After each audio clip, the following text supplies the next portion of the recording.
May the words of my mouth and the meditation of mine heart be acceptable in Yahavah's sight. He is our strength and our Redeemer, and it is in His name, which is His authority, that we pray, praise, proclaim, project, and protect today's message, Aman, or tonight's message, Aman. Hola, mi nombre es Kofi, ¿cómo está? Bonjour, je m'appelle Kofi, ça va? Ni hao, namaste, Hosaya de Kitabuya, Ohio. I see you, Manut, Wagwan, Kamsamida, Aloha, ciao, ensemble, privet. Abarigani, Aquaba, Madasi, Etesen, Jumbo, Bimini Kofin in the front Kukutan and the Wayway.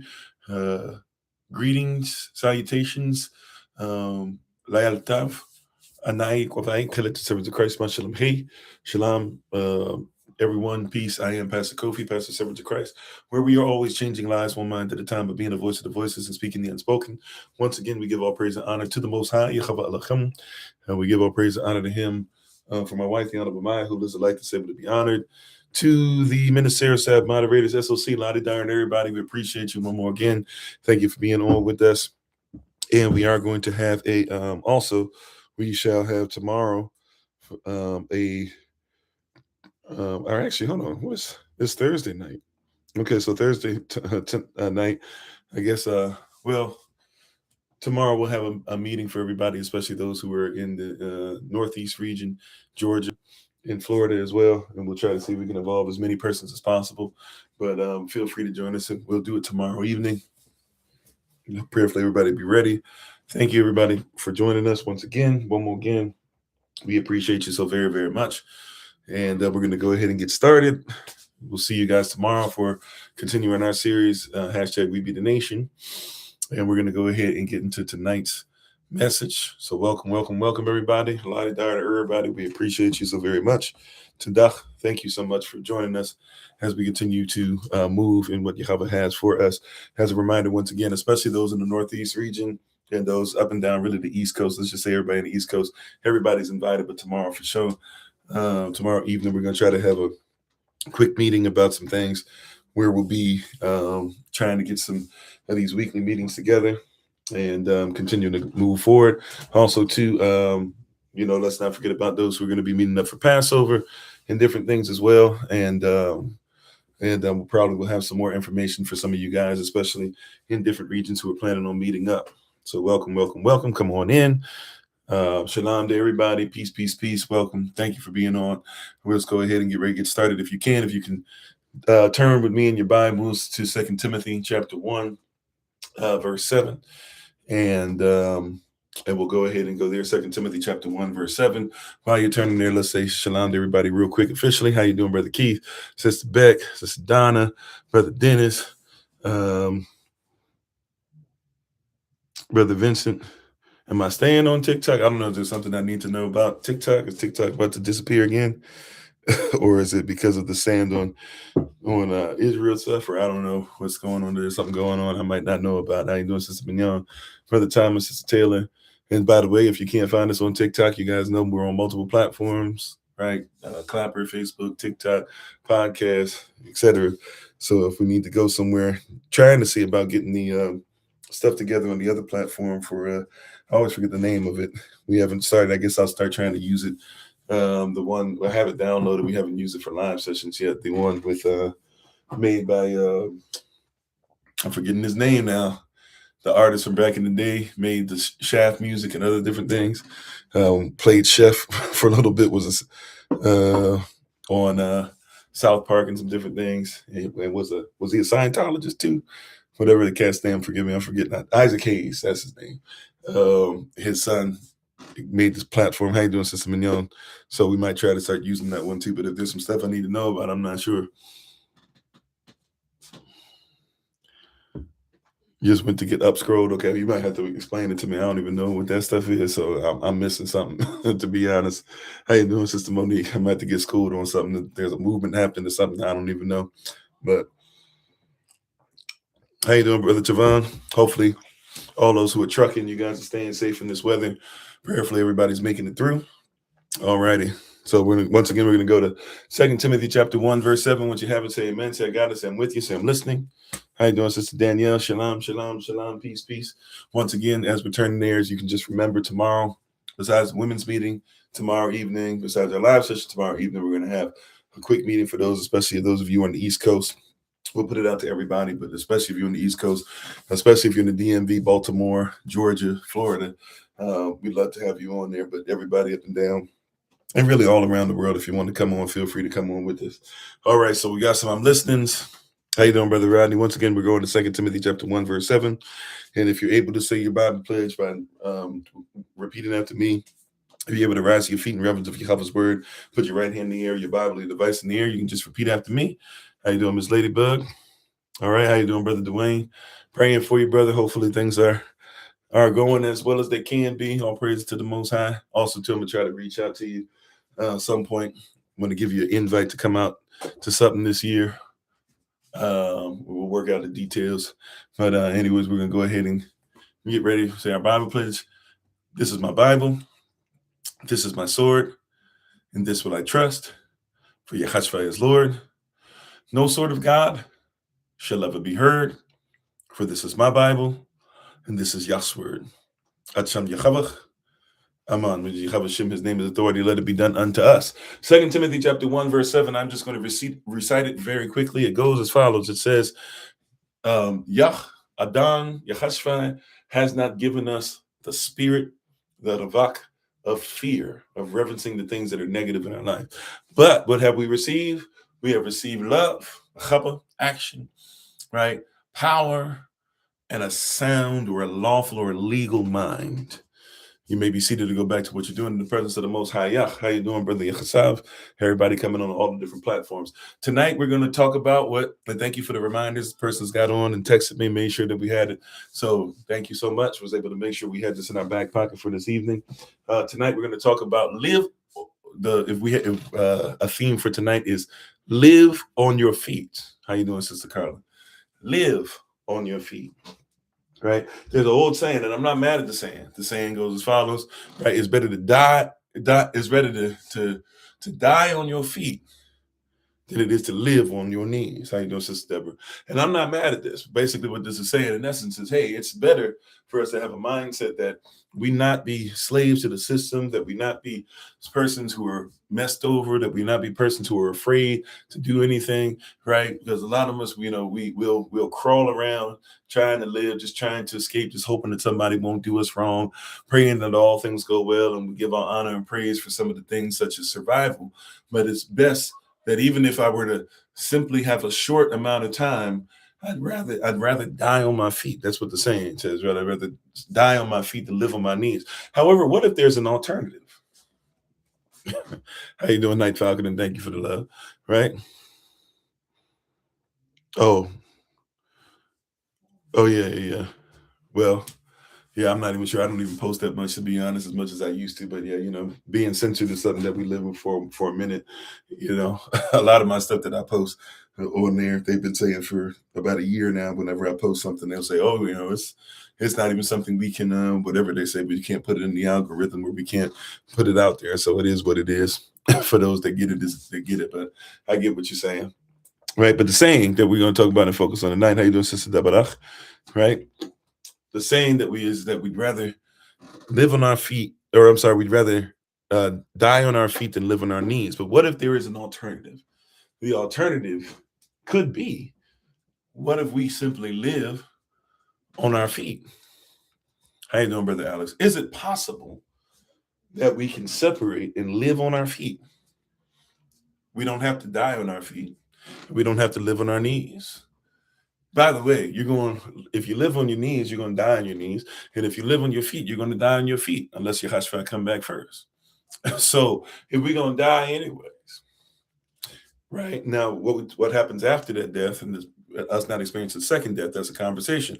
But if we're going to die anyways, then why not, when we're living, decide to live on our feet? Elohim has not given us the spirit of fear, but of love and of power and of sound mind. And the next part right after it, if you go into verse 8 of 2 Timothy chapter 1, right after we finish verse 7, when you go into verse 8, Paul starts off by saying, and we should not be afraid of the testimony of Yahavah. We should not be afraid of who we roll with. But we have been taught and we have been shown quite often to make sure that we are constantly and consistently afraid We are constantly and consistently worried about making sure that somebody else is worried about us. We're worried about, okay, if I post this, are they going to take my job away? You know, if I say that I do this, will persons be frustrated with me? Will persons not eat with me anymore? Will I not get the promotion? But what about an alternative, which is that we have the opportunity to live on our feet, to say that we live for Yahavah and stay upright, to not have to coward, to not have to bow down to foolishness. Now I get that there's humility, and I get that we have 9 to 5s, and I get we have to take care of our families. But what about being able to live on our feet? Hold on one second, y'all. Hold on one second for me. Hold on 1 second.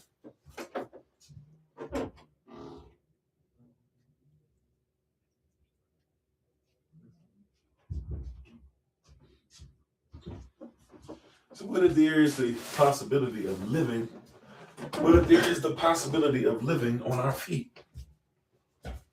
Is it possible that we can live in righteousness and not worry about having to be swayed one way or the other? How you doing, Sister Regina? Right? Is it possible that we can stand still and see the salvation of Yahavah? I'm sorry, I don't know what that has to do with what I'm talking about today. How you doing, Musa? Of the blonde plague in Leviticus 13:30. If we have a chance to go through that, maybe we can go through that. My apologies. Not my apologies. We do Q&A every other Thursday and Friday, and sometimes we do them in the evening. We're not really focused on that, but I mean, we can we can possibly see if there's time to talk about that later on. But what about being able to live on one's feet? Right? Is it possible that instead of worrying about what everybody else wants us to cower to, that we would be able to stand upright? Right? And by the way, it's not necessarily the blind plague, but I get persons who talk about that one piece of it, but I get what you mean. We'll see. And thank you for being on. I appreciate your presence and everybody on here. Right? But is it possible that we stop cowering? Why is it that we say these things? We say that greater is he that lives within me than he that's in the world. Yet we give the world priority and we bow down to the world all the time. Right? We say that we say that we should be the head and not the tail, but we always tuck our tail between our legs and make sure that persons can manipulate and control. We say that Yahavah is going to bless us in the field and in the city. He's going to bless what we have. He's going to bless what we produce, but we don't produce, we only consume. Is it possible, beloved, is it quite possible that we have the ability to live on our feet? Matter of fact, I would go beyond that and say it's not just a possibility, it's a command. How you doing, Minister Keita? I would go further to say it's not just a possibility, it is a command. And really, the issue that happens is not that we cannot live on our feet, but it's that we don't really have faith or believe that we can.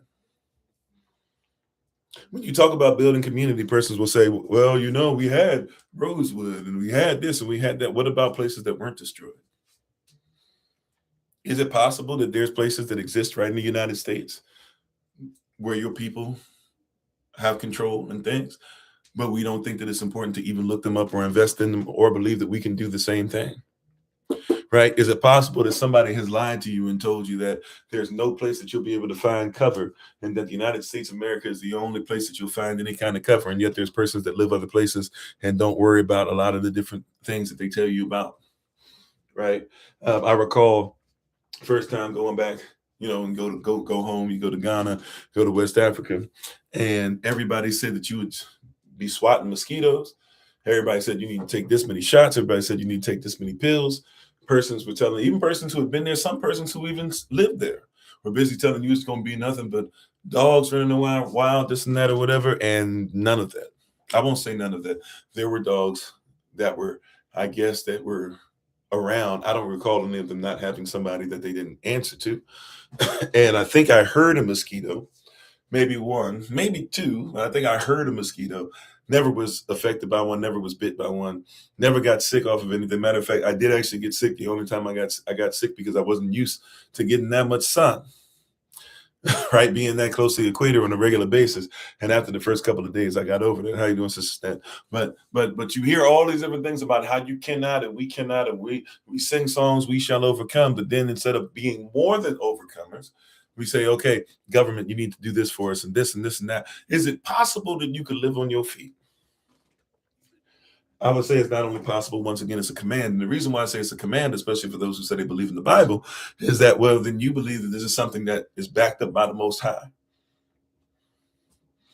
Is that true? If you say you believe in the Word, then you literally believe that you have the highest power, not just a higher power. You believe you have the highest power, that you're made inside of His image, after His likeness, and that He has already decided your outcome before you were born. And yet, we still be sitting there talking about, well, maybe we should just bow down. Maybe we should just. Now, look, listen, I get it. And I'm the first person to admit, even though, we got stuff and we're trying to grow food and we're trying to get these things together, these things take time for sure. But isn't the goal to be blessed, if you will, barak? I know we don't feel that word blessed, what it really means, but it's not the goal to be barak, beyond measure. Beyond measure means that you can't measure it out, right?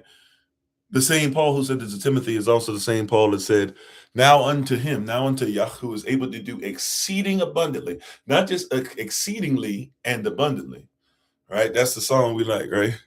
Exceedingly, we like that song. Abundantly above all that you could ask or think, according to, right, the power that works. Well, it works within you, right? But it's not exceedingly and abundantly. It says it exceeds abundance. Our responsibility is to be righteous and to do righteous works, to have, right, so that our works match what we say we believe in. If I say I believe in something, I should start to see evidence. What is, right? If I say I believe in something, I should start to see evidence. Okay. Hebrews 11:1, right? Now faith. After you read the first 10 chapters, it says, now that you've got that together, now faith is what? The substance of things hoped for. What is your hope in? We just go, man, I hope my child gets a great education. If you hope your child gets an education, then the substance of that is faith. It's a belief that even if you haven't seen it through the world, see, we're like, if my child gets a worldly education, there'll be something. But what if there's an education greater than the world can provide? See, because the world educates your child, puts them in debt, says they got to pay back the debt, and then has them living their life trying to catch up on debt. And maybe, which is becoming harder and harder now, maybe they'll be able to own a little strip of land, a little piece of something. Maybe they'll be able to pay something crazy. Now they're trying to bring 40-year, 50-year mortgages, craziness in. But is it possible that there's something that Yahweh already has a plan that He's already put together, that He says, if we would do exactly what He's put in the scroll, on paper, if you will, there's already a blueprint that if we simply would do what He says. Matter of fact, we don't even have to build it, because your Bible says, except somewhere, Psalm 120, 121, 120, somewhere, and 120 to 134, somewhere in the Song of Degrees, y'all forgive me. But it starts off by saying, except Yahavah build the house. Except the Lord build the house. Some of you, your dialect, Yahuwah, Yahweh, etc. Except Yahweh, etc. Except the Lord build the house, then what we're building is in vain anyways. See, we're living on our knees because what we're building is empty. When you put a house together, do you put the house together and plan to never furnish it? Or do you want a house that's fully furnished? We talked about that earlier as a Bible study session on Monday. Right? That all scripture is given by inspiration of the Most High, and it's profitable for doctrine, reproof, correction, instruction, and righteousness, that the man and woman of Yah can be perfect, fully furnished. Yah wants to place everything that is necessary for you to live in your presence. He asks for you to have faith in it, and therefore your works need to equate, if you will, right? Or your works need to at least be on a path to where they substantiate your faith. Right now, faith is the substance of things hoped for. If I hope in it fully, then I begin to have faith in it fully, even when I haven't seen somebody else do it. And therefore, what I will see the manifestation through the works that come with the faith. Right? I'll see things that are unseen begin to happen. And we keep saying, well, because it's unseen, it's not going to be able to happen. But you got to start standing 10 toes down on it before it's seen, knowing that it's already been fully furnished.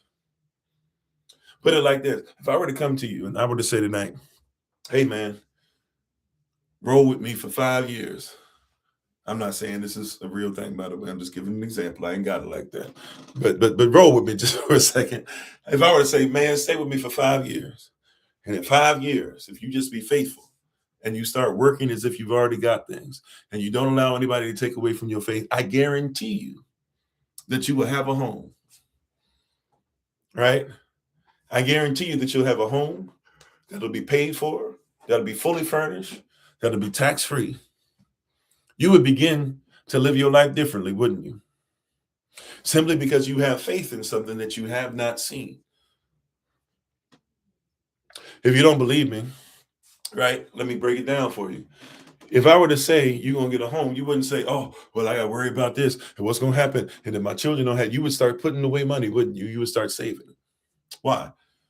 Well, because I don't have to worry about getting this and that or whatever. Or you would start saying, you'd say, hey, maybe you were going to get that brand new set or rent a center or Aaron's commercial comes on and says they're going to fill your house up with this and you can go into debt and pay 3, 4, 5 years on that TV that by the time you finish watching it, it's going to be obsolete anyways, right? But you would stop doing stuff like that. You'll say, I'll stay with the raggedy stuff because if I'm getting a brand new home fully furnished with brand new stuff, why in the world am I going to do this or that or whatever? You would change your thought process. Right? Persons who are with you now, you start looking at them different because you start saying, hey, I can't just have anybody coming in with me. I've seen what you've done to the stuff that I've been working for. Man, I'm trying to stay faithful. And when persons start telling you, no, that's wrong. Don't do this and don't do this. You would start saying, no, I can't listen to you because I have a promise and I have a promise. Now watch this. Here's where it gets even better for us. I have a promise. And I have a situation where I know somebody who is greater, who has created all things, who has never failed me yet, and has always kept up his promises. And he has said that he will give me something that cannot be taken away, something that's better than what I could even think. And it's already fully furnished. I don't have to do anything but show up. And before I show up, though, all that's being asked is that I work as if what's happening has already happened and I don't lose my faith. So you start cutting persons off, right? You start saying, I don't got nothing to do with that. I'm not living. You would start living on your feet, even though everybody around you is saying, no, stay on your knees. No, try and get it. No, you would say, I'm not going to do that. I'm going to live as if what the promises on my life are going to be, not just are going to be, but they are, because when they were promised before I was born and they were promised to me now, that what I'm about to get tomorrow is the same thing in eternity that has been promised, because the word doesn't change just because, right, it's there. And then if I got in the house, right, then I would look and I would be thankful. I'd be grateful. I would take care of it. And I would look to hear from the person that gave me that. I would say, wow, thank you so much. Is there anything else I can do? And they would say, stay faithful. There's more promises on the way. There's more things that can be done. There's more things that can happen. There's higher levels. This can be something that's left for generations to come. I just need you to go ahead and stay committed and stay faithful. You would change your outlook and you would begin to stand on Yahavah's word. No reason to be. How you doing? Thank you for the love. Appreciate it. How you doing, Vinay or Vanny? I still, is it Vinay? Can you say one or two? Is it Vinay or Vanny? Am I even in the ballpark? I've been saying. And how you doing? I'm serving to the Most High, right? You hear what I'm saying?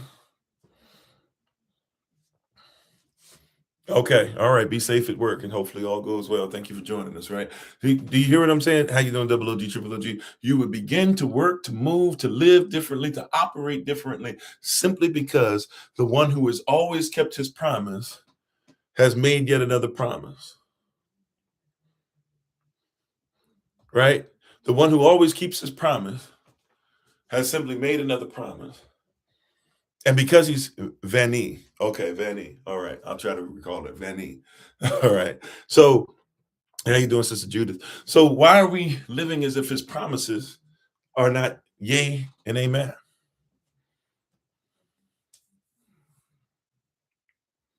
Matter of fact, why are we keeping relationships that are not within his promise? Uh-oh.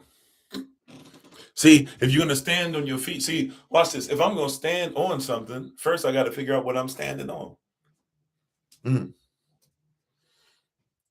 on, somebody. If I'm standing on something, I got to understand what I'm standing on. What is the standard that I'm under? And what is it that I stand upon? If his word is true, right, and it doesn't go one way or the other. If those who listen, as was said at the end of the Sermon on the Mount in Matthew chapter 7, towards the end, where it says, those who listen to the word and listen to what's preached and listen to what our Messiah says, then they shall be upon the rock. Their house, their family will be built upon the rock. It doesn't say that the storms do not come. It says, but when the storms come, because the foundation is strong, the house is able to stand. But it said, those who built their house upon the sand, in between the sea and the land, the sand, when you built it on the sand, when the sea rises and the storms come, it doesn't matter how great the house looks, how great the family looks, it breaks down every time. So what are you standing on? Do you understand that this word is a foundation without cracks? Do you work in this as if it cannot lie? Can Yahavah lie? Come on, beloved. Can the Most High tell a fib? Can the Most High be wrong? I didn't say can persons who preach be wrong. Yes, we can be wrong from time to time, right? I didn't say that there aren't persons who really want Noah's Ark to exist, and then all of a sudden they make up stuff to try and make it exist, even when they find out that they're wrong. I don't know what I'm saying, right? And I'm not saying Noah's Ark doesn't exist. I'm saying if you know the story, what I'm talking about. What I'm saying specifically though is if Yahavah has told us stand on His word, then why are we living on our knees for the world rather than living? We don't have to die on our feet. We can live on our feet. One of the reasons that we die on our feet is we get a certain amount of stuff and then we begin to go ahead. Even when we talk about these cities, Tulsa, Oklahoma, you had a perfect thing. When the issue with Tulsa, Oklahoma was that, hey, we made something separate. And then we said, we're going to go ahead and try to not be separate. You made it separate. You got it separate. And I'm not trying to say, talking about just black or white. I'm just saying these are things that we talk about, right? We talk about how the city, two cities right next to each other, Central Park and the water that's right next to it, both used to be separate cities. How you doing, Sister Shirley? And both of them all of a sudden end up one covered by water, right? You have a whole bunch of places like the place in Georgia, famously, what is it, Lake Lanier, right? A former place covered by water and all these different things. And one of the things that we forgot is that, wait a minute, if we would make sure that rather than trying to say, what can we get from a wicked, perverted system, and say we have a right to be able to live in homes that we build. Jeremiah chapter 29, I mentioned that earlier today. Let's head over there real quick. Jeremiah 29, we like verse 11. I'll read verse 11. We really like verse 11. It says this, it says, for I know the thoughts that I think towards you, saith Yahavah, thoughts of shalom, not of Yahavah, to give you an expected end. We like that. How you doing? My wife is on the Honorable Myers. Always check her out on TikTok, YouTube, and the website at Bloom and Flourish. Not A&D, the letter N, Bloom and Flourish. She's a healer, herbalist, chemist, and biologist. Balanced by degree. Thanks for being on, babe. Right? So Jeremiah 29, verse 11, once again it says, for I know I'm intimate with, to the point of identifying the thoughts, right? Because your thoughts are not his thoughts. He says, I have thoughts that even if you don't have these thoughts towards you, I know what I think towards you, saith Yahavah, thoughts of peace and not of evil, to give you an expected end. He says, I already expect the end because I know it. Come on, somebody. Come on, somebody. I already expect the end because I know it. I already expect victory because that's what I know. Right? It sure is. Yeah, you can say America has us all on the plantation. But at some point, we can decide that we're going to live on the plantation, we're going to support it, we're going to say that's all we can do. Or we're going to start saying, you know what, we're going to go ahead and do the same thing that others have done, which is look out for those that are, well, I won't say look out for those that are righteous. We're gonna look out for those that are righteous, but look out for those who are believers in the system that we're trying to live inside of. Right? So I know the thoughts. So that's Jeremiah 29:11. But now you got some work to do. Wait a minute. Go back to verse 4. Jeremiah 29, verse 4. It says this. It says, thus saith Yahavah of hosts. And this is at the time we're under Babylonian rule, right? Dealing with this Babylonian, Assyrian, Kemetic, Greco-Roman, Persian, worldly, American, Christian type mindset. It says in Jeremiah 29:4, Yahavah says, the same Yahavah of hosts says, who is also the Elohim at Yachad, the Elohim of Israel, right? Unto all that are carried away captives. To every single one of us that are captives of this system. You picking it up? Come on, right? Pick it up and now watch this execute. Pick it up and put it on the wall. Pick it up and build the house. All right, watch this. He says, I know what I have planned towards you. But verse 4 says, first things first, those of you that are carried away captives, whom he caused to be carried away from Jerusalem to Babylon, because you decided you wanted to do your own thing and do all these different things. Okay, he allowed you to be carried away. He allowed you to be carried away. Watch this now. Verse 5, while you're carried away, though, don't get so carried away that you forget you're supposed to build houses and dwell in them. We're so busy building homes for everybody else. Where are your houses? If you got the land, it's better to build a house. It's better to build a log cabin and live inside your own log cabin than it is to be sitting there trying to figure out how to pay taxes and how to pay rent and how to have all your stuff or whatever, all this stuff. When you, right, Yahavah says, even in your captivity, I didn't go so far away from you that you can't build stuff for yourself. Hear this, beloved. Wait a minute. Build houses and live inside of them. And watch this. This is commandment. Plant gardens and eat the fruit of them. Where are your gardens at? Where are your houses at? Where are your gardens at? By the way, the garden is a guarded place. Yes, you have the right. You have the command. You have a commandment from on high that you should be eating things that you create. I don't know what I'm eating. Well, there's no excuse for that. See, we used to have an excuse because we didn't know any better. But now, okay, fine, then grow your own food. Where's your garden? Even in apartment complexes in New York City, I was raised in an apartment complex in New York City. You had cactus stuff that we were getting stuff from, right? We had different flowers and stuff that were growing. If you had a, we were Barak. We had a, even though I never went out there, but we had a balcony that had stuff growing on it, and you had fresh. Whenever it was time to get basil, we didn't buy no basil. You went to the windowsill. Mama said, "Go grab that and go give it to me," and she crushed it up, or she tear it apart and she put it on there. You didn't go to the store for parsley. We had parsley. You didn't go to the store for this or that or whatever. Those things were growing in the house, right in the city. In the midst of the so-called concrete jungle, you went right there to what you were commanded to. There was something that you were supposed to do. It's who we are. Hey, Shalom, Thailand in the okay, brother Christopher. Hey, how you doing? Right? Oh, okay, I see. Yeah, but we should be watching. So where you build homes, you stand, you create an environment, if you will. Yahavah really creates it, but prayerfully you get the context. We're supposed to put together an environment that we can go ahead and dwell inside of. Right? We create homes, we create families that we live inside of. Right? We now persons go on dates and hope that things go well, but really we're supposed to create family environments,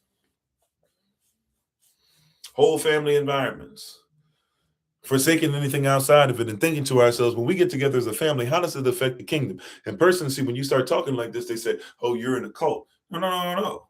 You raising your child to be Democrat or Republican. Don't bring that stuff over here. See, they want you to live on your knees to their stuff. Go ahead, be a Republican or a Democrat. But why can't I be in the kingdom? Is it freedom of religion? Is it freedom of press? Of course, it's not really in their society. So you have to have your own press. You have to have your own religion. You have to have your own micronation. You have to have your own thought process. You have to have a place to where it's safe to be female and safe to be male. You have to have a place to where it's safe to say, hey, we don't do that here. And if you like to do that, fine. When you're old enough to go ahead, then I'll go ahead and I'll train you. And then when you go out there, you can see what it is for yourself. But until then, how you doing, Sister Monica? Until then, we live here on the word. The foundation is not shaky. The foundation is a rock. See, and a lot of us are given weak foundations. We're afraid even to tell our children. Children come and they want to do this, they want to do this, but my friends do this and blah, blah. Well, your friends, look, maybe I'm old school on this, but I recall saying, well, my friends do this. And my mom and my daddy would look at me and say, well, you ain't your friends. Or they would even say stuff. Y'all remember this back in the day? I'm not your little friends. And I used to hate that until I got older and you have some children and you grow older and stuff and you have to start making decisions. You realize, I'm not your little friends. I'm not, your friends do get to do all it. And it sounds wonderful. My father did very well. He took care of his family. And I wanted, $100+ shoes. Now they be $200, $300, $400, $500, but I wanted $100+ shoes and I wanted Jordan to sell. And he said, look, I know that sounds great and everything, but trust and believe. He would say, do you want video games or do you want shoes that you're going to mess up in the court anyways? Because you don't even take care of shoes, Kofi. You don't even take care of yourself like that. You get holes in your pants and all that stuff every day. You don't care about all that stuff. So why are you worried? Just so that for a few seconds they can say, look at the fact that you had it. Then once you scuff them, they're gonna sit there and say, oh well, look at you now. Now they ain't fresh no more. If that's what it is about, then go ahead. I don't need to be a sneakerhead. They would tell, right? He would say, all right. Well, I want all the games. Give me the $60 game and the $7 game. This is back in the day, but back in the day, he would say, well, do you want to go to Blockbuster and you want to go ahead and just get, 10 games? If you get your grades together in 2 weeks, you can go ahead and get 10 games for the same price as going ahead and getting that one. And you could actually play that one. Well, I can't do all that stuff. Please, boy, whatever. You're going to play that game once you get it on that Saturday and that Sunday. You're going to spend all weekend just being in front of the game. Just go ahead. Right? You know what I'm saying? But we have to start thinking differently. That's right. Your little friends is not raised in this house. And the same thing in our society. See, we got into a place where why we don't live on our feet? We live on our feet because we are under the peer pressure of those who live on their knees. They're upset that you would dare decide not to die on your feet, but to live on your feet. And persons will try to off you because you want to die, you want to live on your feet rather than die. But greater is he that's in us. See, look, we're supposed to be different. And this gets difficult, even with preaching, even with pastoring, even with telling persons the truth, because persons want you to move in ways that are not beneficial to you. Right? We want preachers, we want teachers. We heap upon ourselves teachers and preachers having itching ears. We don't want somebody we do not allow a person to tell us what would actually be valuable. What we would like is something that scratches our flesh for a second and and the things that we would like to hear, let's get that rather than the things that we need to thrive. Right? Just give me whatever it is. Scratch that itch for me. Tell me it'll be all right. Give me the scripture that allows me to keep on doing stuff. Give me the scripture that allows me to wild out. Go ahead, be nice to me. Hey, you're supposed to be a pastor. You're supposed to be my friend. You're supposed to be a confidant. You're supposed to be they think that means that we're supposed to tell you whatever you want. No. Your wants are what you should lack, because Yah provides all your needs. Your wants can be covetous. Want means to lack. What is it that you lack in the kingdom?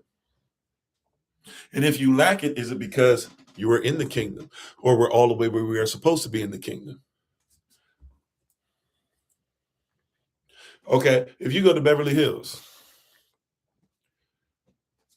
$15 lunches might not be something that's available to you, right?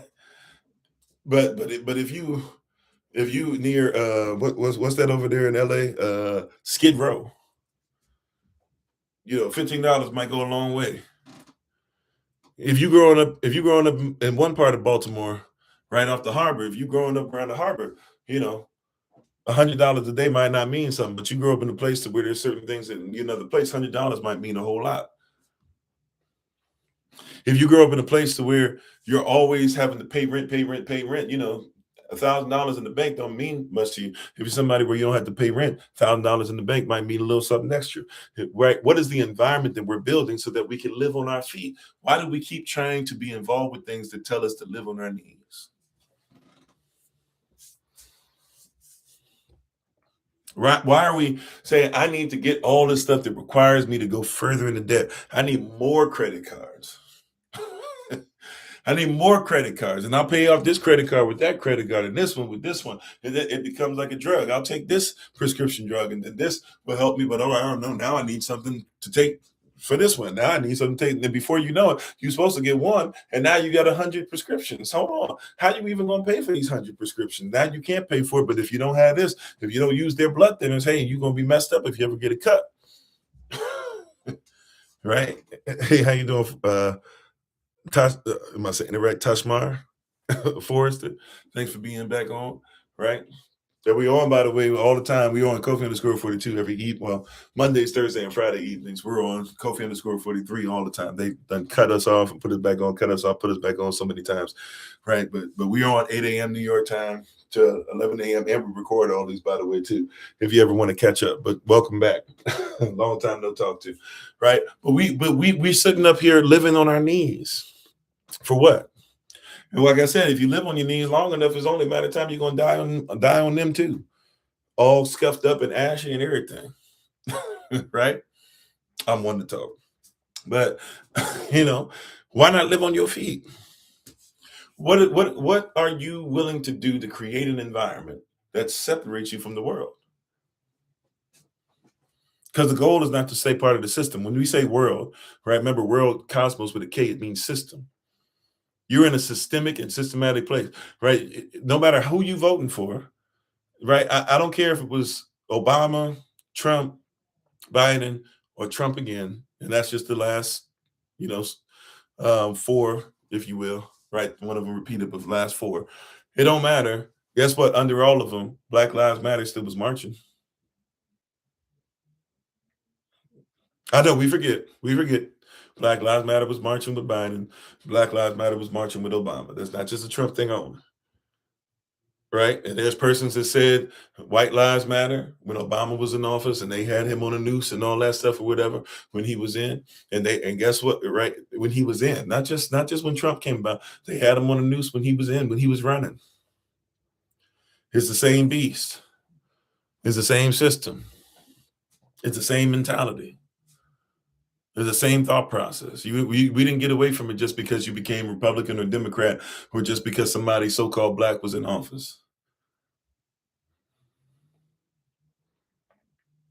We're so busy trying to live on our knees. We're so busy trying to live on our knees that every time we have a chance to be free as a people, we make sure we fight each other off. Even if you want to use the whole Black nation, Afrocentric nation, 5%ers, whatever it is, you're still doing the same thing. You don't believe me? Look at hip hop. Is hip hop a culture? Is FBA the only type of so-called Black person to exist? Right? Look at hip hop. Is hip hop a culture? And if it is, who told you it was? I like the historian KRS-One, but let's be honest: is hip hop a culture? Somebody gonna get mad at me. I'm about to lose my black card, right? But is hip hop a culture, or is it supposed to be an instrument or a medium for us to be able to speak on culture? See, the problem is once you made hip hop a culture, and somebody else really took ownership of it in the first place, anyways. So once hip hop became something that was owned by somebody else, and they presented it to you as a culture, now it's even worse. We about to hit February, and now it's even worse than Black History Month. Because just like Black History Month, we act like everything starts basically within the confines of slavery and the first person to do this and the first person to do that. But the reality is hip hop is supposed to be able to be a tool to be used. You would never say the internet is a culture. Persons say internet culture, blah, blah, blah. What does that even mean? There's a whole bunch of persons on the internet espousing many different belief systems. You're supposed to use it as a medium. Social media culture. What does that even mean? Social media is used to be able to go ahead and spread something and prayerfully give some kind of culture out there, or at least, many persons use it to go ahead and try their best to be culture vultures, find out what's the most, gets the most views and uses the algorithm to be able to go ahead and try to get views and turn that into something else. It's capitalism. Did I say shalom, Sister Allison? If not, please forgive me. Right. So we keep talking about this stuff, but the reality is that when hip hop became culture, well, then you can't be upset and frustrated. So you're starting to realize now, and all the persons who got on top, this and that or whatever, who are your persons who are on top? Who are your leaders in hip hop? Who's leading the so-called Black community? How you doing, Jane Lewis? Let's go there. How you doing, Dre? Thanks for being part of the community. Shalom to you. Who's leading the Black community through hip hop? Who are your leaders?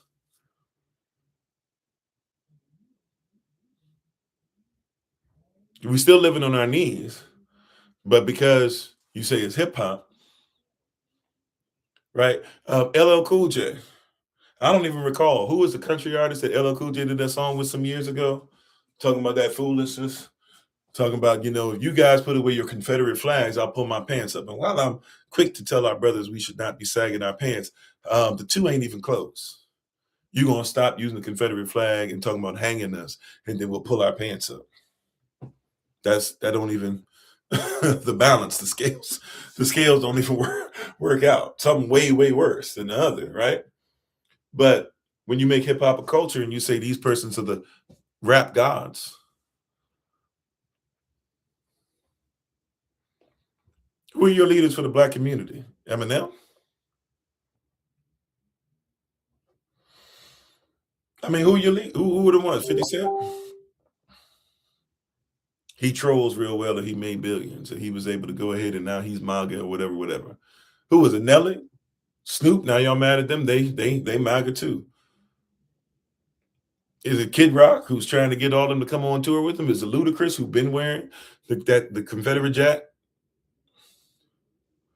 These were never leaders. These persons were never worried about trying to lead a people. They don't care about those things. They're doing the same thing everybody else does in the same system. That's right. It's all corporate. It's about making that dollar. T.I., King of the South. Okay, I guess. What you done for your brothers and sisters in the South? What have you done to make sure that we can look at your marriage and to look at your children and say, that's an example? Will Smith, now he trying to change his whole thing, sounding kind of crazy and trying to come out here and talk about, oh yeah, I don't curse now he's cussing and everything. But back in the day, he wasn't cursing. Meanwhile, you making movies where you cursing through the whole movie. I mean, what's going on? And you was having an open relationship. J. Cole, everybody gonna follow J. Cole. J. Cole gonna be somebody, he gonna be real and this and that or whatever. And then it came time when y'all thought he was gonna do what y'all had promoted him to do all this time, and then all of a sudden he pulled back on it. And now nobody knows if he's real or not. Because he rode his bike around New York City a few times and talked to some persons and was like, yeah, I want to make sure, as if like he couldn't just put together a quick, movie for y'all real quick to make you think that he was whatever he wanted y'all to think he was.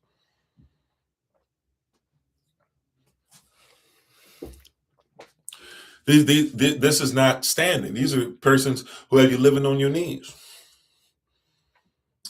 If you don't believe me, go see J. Cole. Go see Kendrick.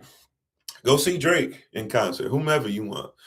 Go see Doshi. Go see I don't keep up. I be trying my best. Go see Meg, I guess. Go see whomever you want.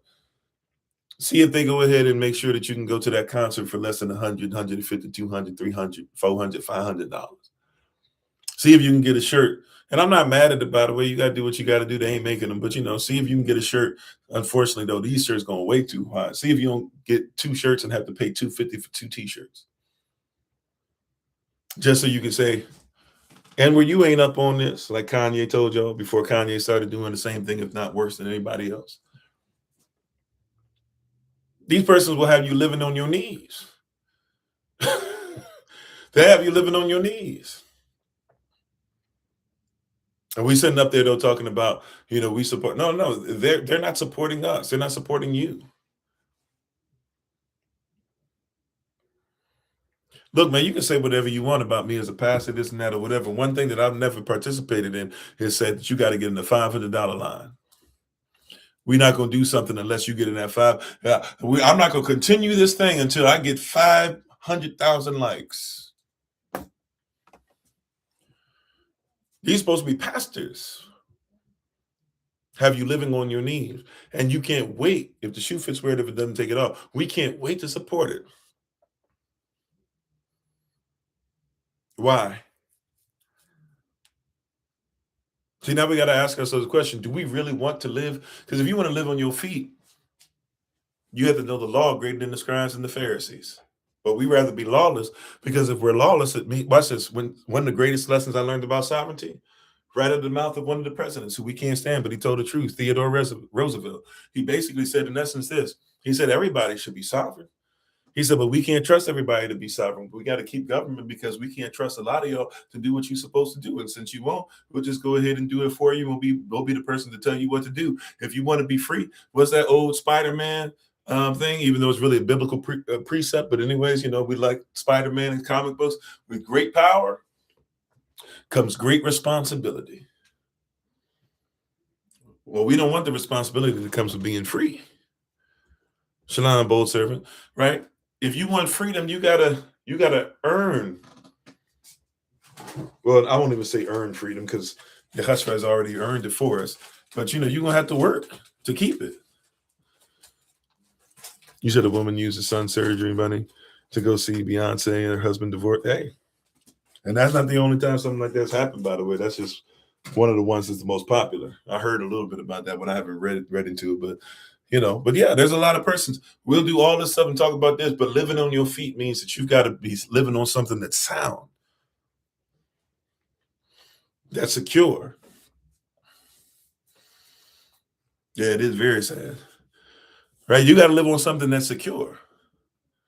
The old saints used to have songs in the hymnal that would say stuff like, my hope is built on nothing less than Yahavah's blood and righteousness. On Yahavah, on Christ, the solid rock, I stand. All other ground is sinking sand. My hope is built on nothing less than Yahavah's blood and righteousness, period. Period. End all, be all, period. Ain't nothing else. Man should not live by bread alone, but by what? But by every word. If I don't get bread in my house, I'd rather be breadless than wordless. And a lot of persons will say, no. And I'm not advocating for having nothing. I'm not daring the Most High to try and make sure we have nothing. All right. I would never dare or bet or be like, try to put him on the spot, blah, blah. But hear what I'm saying, right? I know that his word secures me. So if his word says that my house will be taken care of, then why would I go outside of that? Look, ultimately, do you want your family to be taken care of for generations? He said that he'll take care of you for generations. He also says if you want to be against his word, he'll let you go. He'll let you be out there for yourself. You can live in the curse for generations too. We're not living on our knees. See, watch this. We're talking about persons who are in covenant. Prayerfully. Some of you listening, maybe you're not there yet. For especially when we do these evening sessions, most of you who are listening, we're talking about persons who are trying to be within covenant. The reason why we're having issues is because our fathers have made covenant and we're not living inside of it. Some of our fathers made covenant and they didn't live inside of it themselves. If we're going to get all the things that are coming to us and live on our feet, it comes with living within covenant.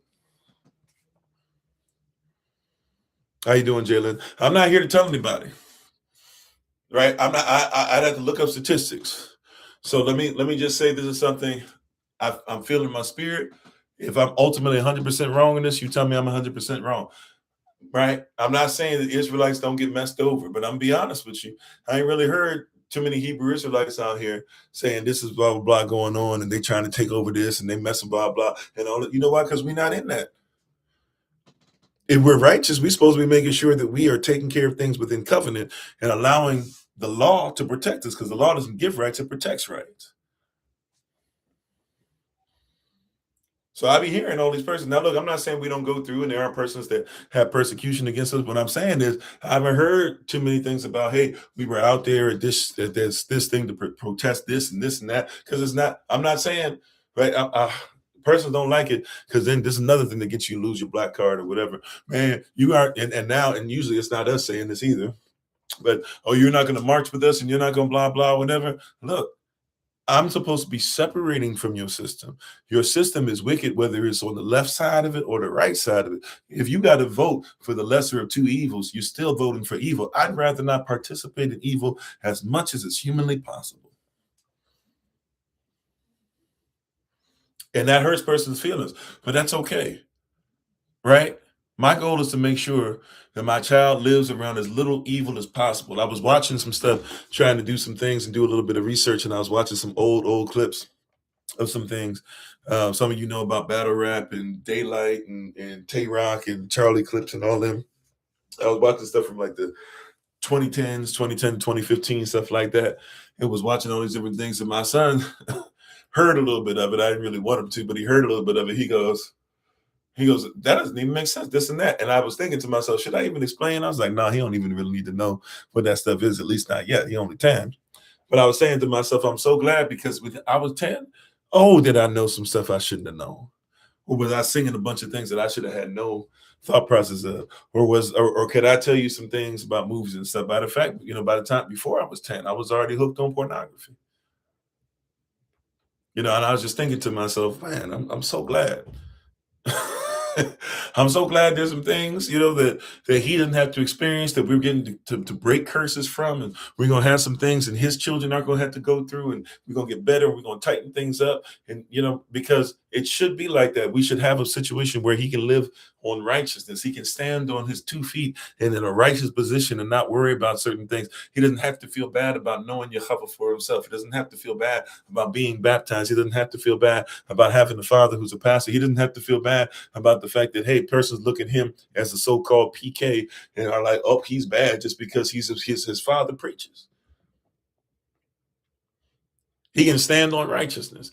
We are trying to develop a generation, a chosen generation, a royal priesthood, a peculiar people, a holy nation, to show forth the praises of the Most High. He does not need to be ashamed of what we use to evangelize.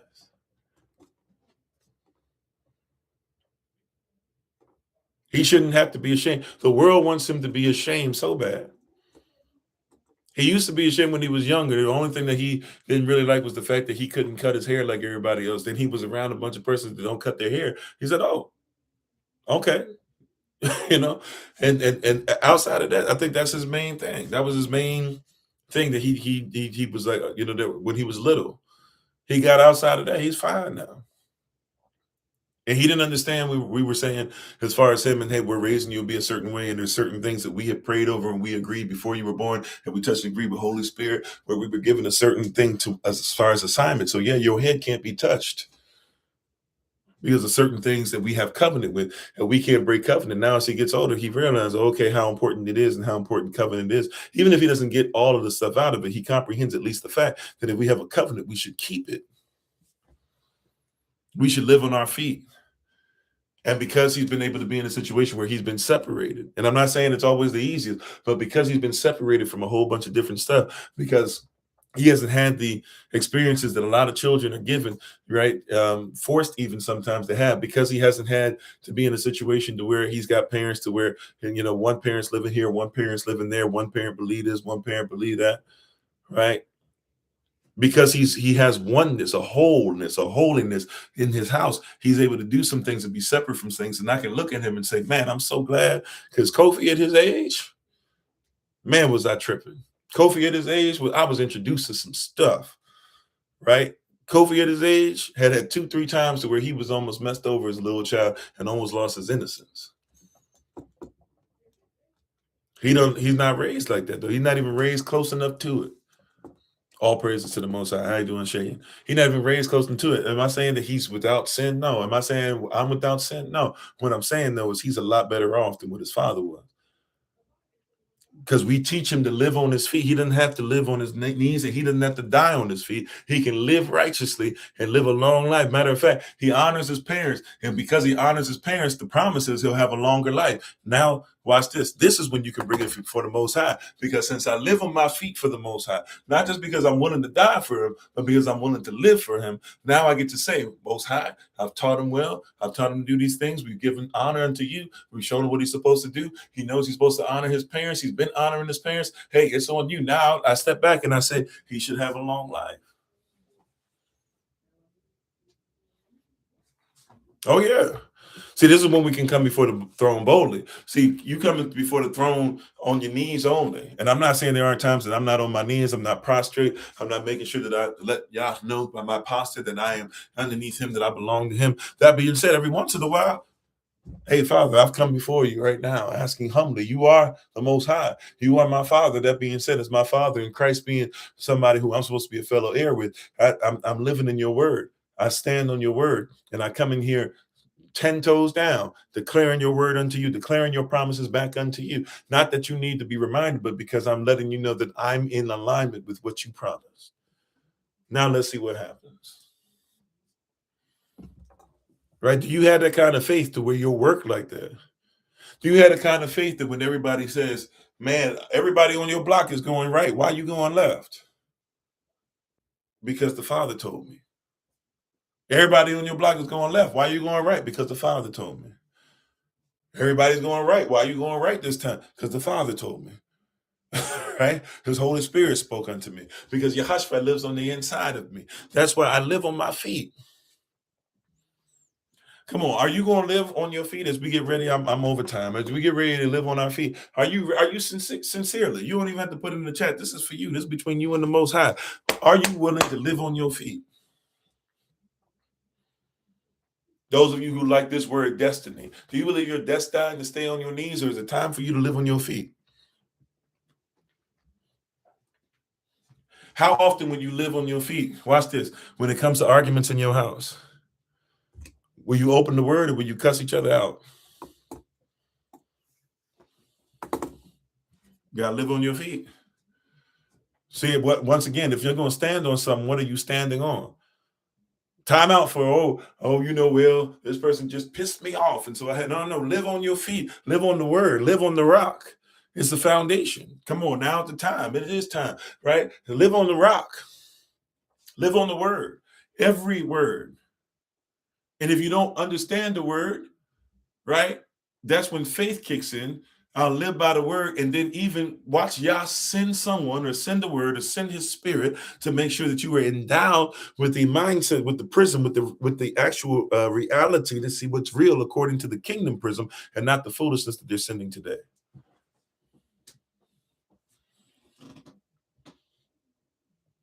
Now faith coming, right? Now faith is the substance of things hoped for. What is your hope in? Who is your hope in? Who is Yahavah to you? Watch this. Before you hope in what Yahavah can give you, do you hope in him? Are you only in this for the same person that comes on YouTube is? And look, I'm a social media influencer, I guess, of sorts, right? So so I know I'm one to talk, but I'm gonna keep it a buck with you. Are you coming to this because, hey, are you coming to Yah the same way you come to social media? Well, if I do this, I'll get enough views. Are you coming to Yah? Are you coming to Yah? Are you coming to whatever, whether it be SOC or whatever organization, branch of Zion that you're part of? Are you coming to that branch of Zion saying, I'm ready to go ahead and be a laborer? Are you coming in ready to make sure that, hey, when somebody else gets the harvest, you can eat first? Why are you coming before the Most High?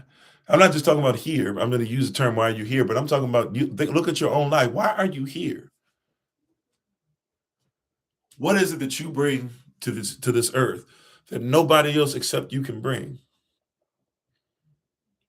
For many of you, remember the scripture we talked about was 1 Timothy chapter 1, verse 7. For many of you, you have the spirit of fear. But that's not given by the Most High. He's given you love, power, and a sound mind, which means a lawful, a legal mind. Why are you here?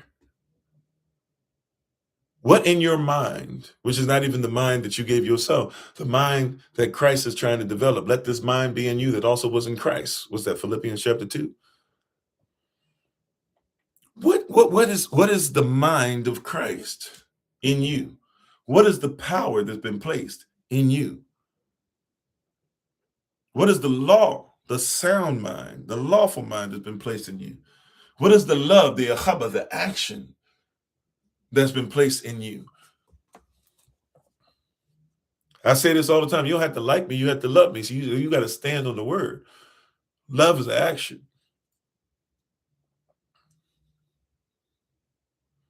Love is an action.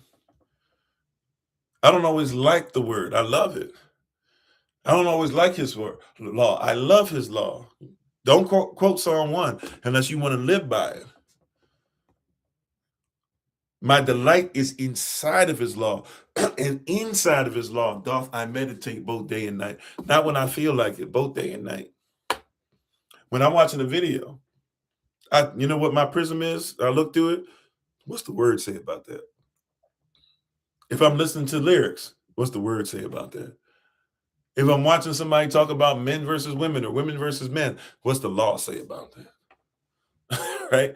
That's the prism that I look through. I can't help it because that's what I stand on. I don't just die on my feet. I live on my feet.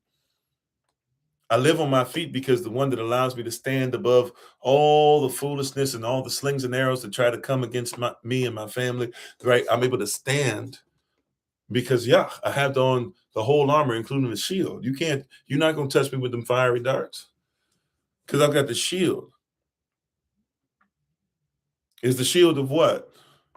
The shield of faith that quenches the fiery darts that's sent by the enemy. You know that your enemy is trying to shoot fiery darts, not just for any reason. He's trying to shoot them to tear down your faith so that you would go ahead and go back to crawling on your knees or doubting or ducking and being like, no, you are encapsulated, right, with an armor that protects you on all sides.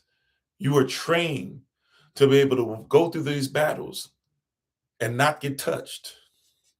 You are trained to be able to use the word, that it would be a defense for you while being offensive. That means that it is sometimes offensive, and there will be persons who will be upset with you, not because you've done anything wrong, simply because you're wielding your weapon. If you wield a sword, I'm just letting you know the deal. If you wield a sword and it's time for a battle, and somebody don't know what time it is, you need to make sure that you're not battling with those persons, or you tell those persons this might not be for you. Because if I'm out here and it's time to use the sword, I'm skilled with it. But if I'm fighting 15 demons and you happen to be around, you might get picked off.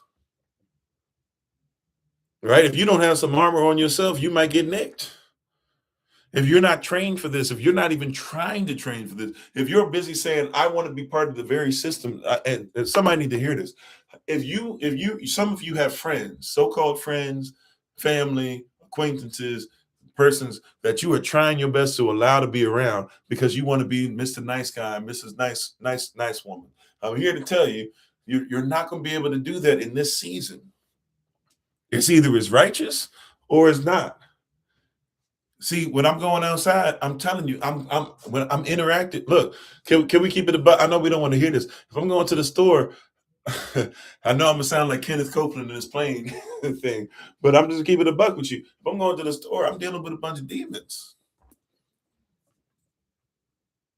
I know you don't want to hear it like that. There's a bunch of persons that are heathen out here who are shopping and swiping their stuff right next to you. I'm not saying that you got to go looking for them per se, but you better have on the full armor.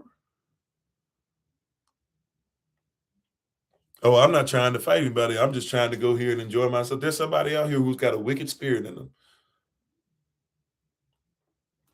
I know. It hurts. I'm not trying to. I'm just trying to go over my uncle house. I'm just going over TT house. I'm just going to visit Nook and them. I don't know. Nook and them got some spirits. And if you going in and you ain't prepared, Nook will tear you up.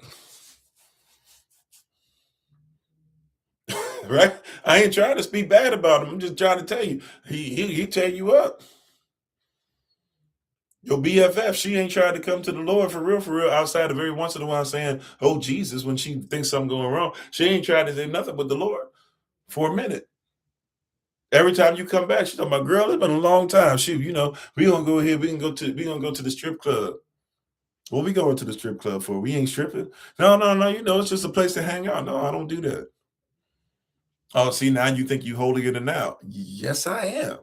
If that's what we talking about.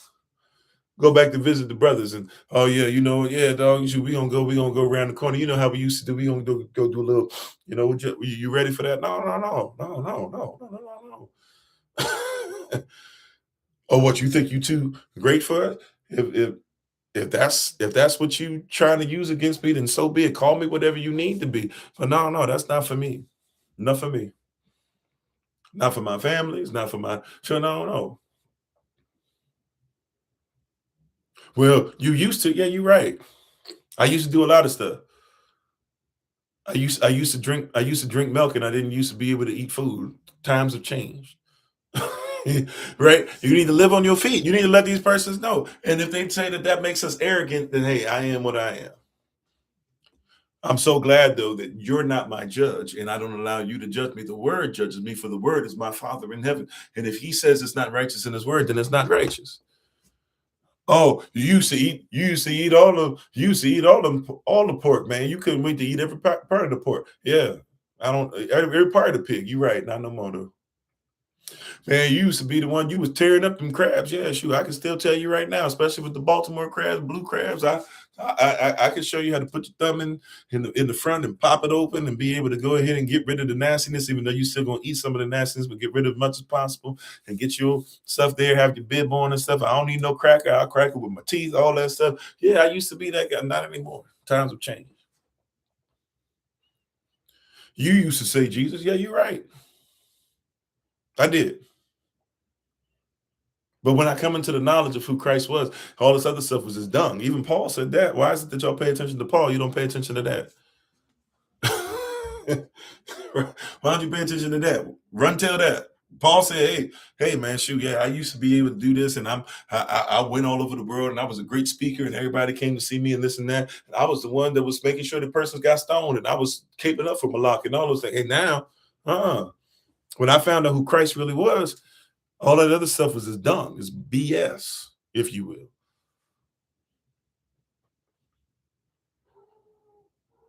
Yeah, I'm not the same. I live on this. I stand on this. I stand on righteousness no matter what. I'm not willing to crawl around and I'm not gonna get on my feet just to die. I'm not gonna get on my feet, learn who Christ is, and then end up losing my right to eternal life because I'm trying to make sure that I make you happy in a moment. Because if you'll diss me in this moment because I won't do what you'll do, imagine what I won't do when you say do the thing that's worse next time. Somebody need to hear that. Imagine what old girl will say about, if she'll make fun of you now because you dare to believe in the Most High. Imagine what she'll say next time when she wants you to do something worse. If old boy will speak ill about you and talk about you behind your back over something this small, right? Then imagine what he wants you to do something crazy for and you won't do it. Imagine what he'll say then. And how far does it go before eventually you got to jump up? And watch this. You know how mom and them used to say, if somebody jump off a bridge, will you do it too? Here's the thing. They'll tell you to jump off a bridge and they won't jump off it themselves. And then when you won't jump off the bridge, they say, see, he done got soft. What you mean? Let me see you jump. This is what we need to start telling person. Hold their feet to the fire. Oh, you said, okay, you saying that I'm supposed to do this. I'm supposed to fight this person. I'm supposed to take this. I'm supposed to get drunk like this. I'm supposed to cuss and cuss everybody out. Okay, let's see you lose your job. Lose your job first. Maybe I'll consider it. Right. But let me see you do, because a lot of these cats who want you to live on your knees and be underneath them and be under their persecution, they won't do what it is that they're telling you to do. Mess around. I wouldn't take that if it was my child, but okay, when it's your child, let's see what you do. Because you're afraid to make sure that you teach your child. At least I'm invested. Right? I wouldn't homeschool, blah, blah, blah. And I'm not saying you have to. I'm just saying different strokes, different folks. I'm just saying this stuff that well, that's a lot. And I don't know. And he's not gonna give blah blah. Man, I'm looking when my child shows up to the Y, when my child just shows up to the games, when my child shows up to the playgrounds, I see your children and I see him. And I've seen a whole lot of stuff that I don't want my child to have no part of. If that's what they're getting out of that, he don't need to have no part of that. I stand on it. Because I'd rather make sure that the word convicts me than I become a convict later on. I'm a convict in sin. I was a convict in sin. Then Christ came to me and he freed me up. He said, now you don't have to be a convict. You can be free, right? Live the law, go away and sin no more. Take off that jacket, get off the plantation. And a lot of the cats, they want you to go right back to the plantation, especially that eternal plantation of Sha'am. or shield. They want you to go right to that plantation, and they don't care if you on that plantation or not. They'll stand, they'll cry over you, and they'll say, he's going home. Why? They're the reason why you in that casket. They'll stress you out. They'll say all types of stuff, and persons get upset with me. I've gotten to a place. Maybe it's just, hey, maybe I'm getting old and becoming an old curmudgeon, but call it what it is. I promise you, there's just certain things. I don't care what you think, because at the end of the day, it's got to be what the Most High says. If we touch and agree on what the Most High says, then let's get it. If not, call me whatever. And if I happen to have to die on my feet for what it is that y'all said, then it means I'll live on my feet eternally. Either way, I'm gonna live on my feet. How you doing, Tease? Brother Tavares, how you doing? And I'm sorry, somebody else came on here. How you doing, Jane? Right? If anything, I'm gonna live on my feet. The cats get upset, frustrated. You gotta do this. And every time any new movement and blah blah, and all these so-called new movements get you back to the same old place. At some point, would you live for something that is eternal? You hear what I'm saying? Like it's not gonna change. It's not going to change. If Malcolm X fought for and it was righteous, then it should be righteous today. That's why you respect Malcolm, because he's lived on his feet. You don't respect Malcolm just because he died on his feet. Many a brother has died on his feet, but he lived on his feet, and he lived on his feet so much that even when they wanted him to turn NOI in, we know from the recordings, even when they wanted him to turn NOI in, who he knew was trying to take him out, he still said, I'll live for my principles and what I believe to be righteous, rather than go ahead and allow the beast to continue to mess us up. I won't be part of it, even if you take me out. And right, see, that's why you respect Malcolm, right? You respect him because what he died for in 65 is the same thing that you were fighting 2025, now 2026. And he told you what the fight was, and he didn't stop. And had he kept living, at least so you hope, right? Sometimes because persons become martyrs who lose their lives, that's we make martyrs out of them. Sometimes persons who live longer, that we see different things. But that's why we love Malcolm. That's why we love Dr. Francis Cress Wilson. That's why we love Dr. Amos Wilson. That's why we love Dr. Joy DeGroy. That's why we love, because if they said it was that before, then they still live on it today. And and the things that they taught us are things that we live upon, and we realize how righteous their thought process was. Even if you don't like Fred Price and what he stood for, Fred Price is loved by many, even respected by many, including myself, because, hey, Fred Price will come out there real quick and tell you, hey, I'm going to do a whole comprehensive Bible study. And I'm going to show you guys straight up that as much as you don't like what I'm saying, we're not going to do this New World Order thing. Allah is not the same as Yahweh. If you haven't seen that teaching, it's a basic teaching, but it's powerful for many. And you know why it's powerful? Because he stood on principles. Right now, we know that Allah is really short for Alacham, but what I'm saying is he was making the point to say we're not going to excuse certain things, nor try to act like Christ is not the Messiah. He's not Lord. He's not one and the same as the Father. And he lost a whole bunch of persons. A whole bunch of persons came against him. And it took a minute before finally he's had to stand on that for a long time. And persons finally came out and said, hey, we're with you. We touch and agree. And they had to step away from things that were going to be comfortable for them. But you got to stand on principle. Yeah, even in the Christian church, there's cats who will stand on principle. Believe it or not. It's out there. You got to look sometimes harder than what you should have to, but it's out there.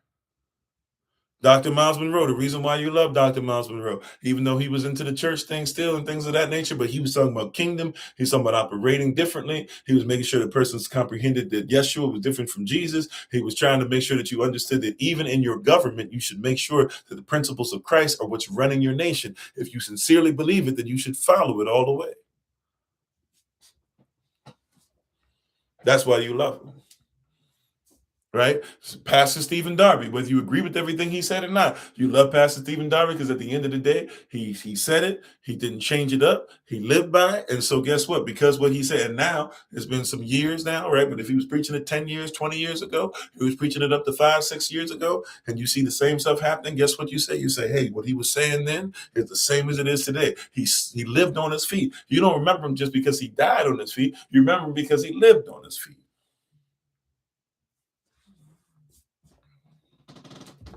The reason why you have a problem with Drake is because Drake is a whole other person and always was. He don't live on his feet. He lives on his knees. I don't care if he make more money. He lives on his knees.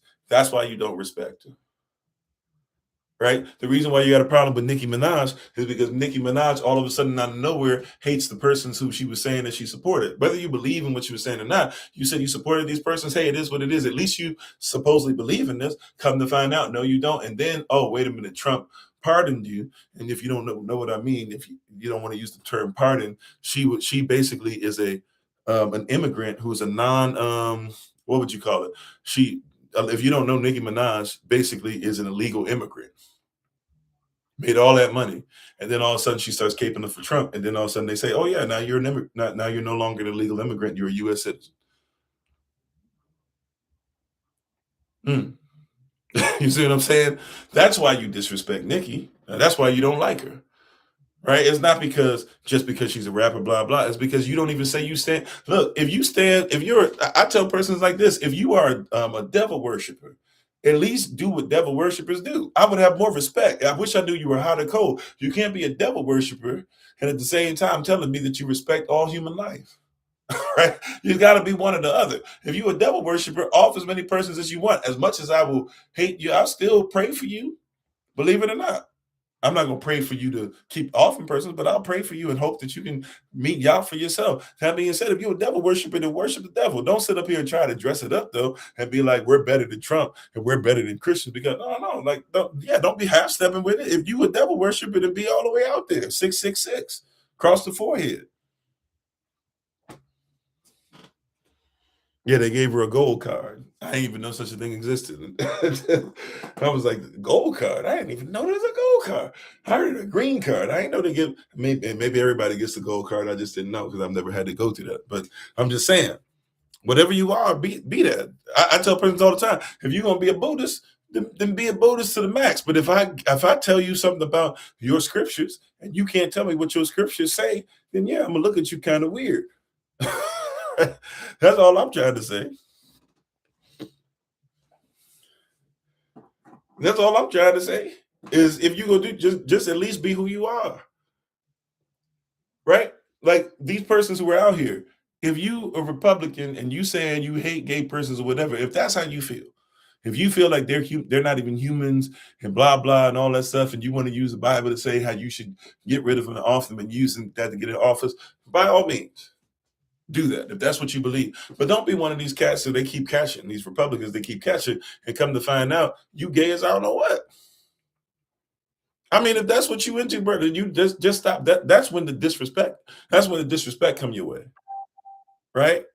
And by the way, I know that we don't support homosexuality as far as in our belief system and the way that we do things within our nation, but I recognize your humanity and I recognize your right to be able to make choices for yourself and do what you want to do. You just have to deal with the consequences that come with it. And if you believe that the consequences that I believe in are going to be different, okay, then you can have a discussion, whatever. What I'm saying is yeah, I believe in your humanity, but if you, right, and it's the same thing. I'm just gonna be honest with you. Don't be LGBTQ plus, and then you keep hitting me over the head with, well, you as a black cis heterosexual male, right, should comprehend what it is that I'm going through because we're going through the same struggle. No, we're not. If an Irishman will be with the quickness, say, Kofi, you don't have to be nice about this Irish thing. Like we weren't slaves like you, right? Then just keep it a buck. How you doing, Minister Royal? That's all I'm saying. Right? If you go stand for what you're gonna stand for, what you're gonna stand for, cool. Stand for what you're gonna stand for. Stand on business.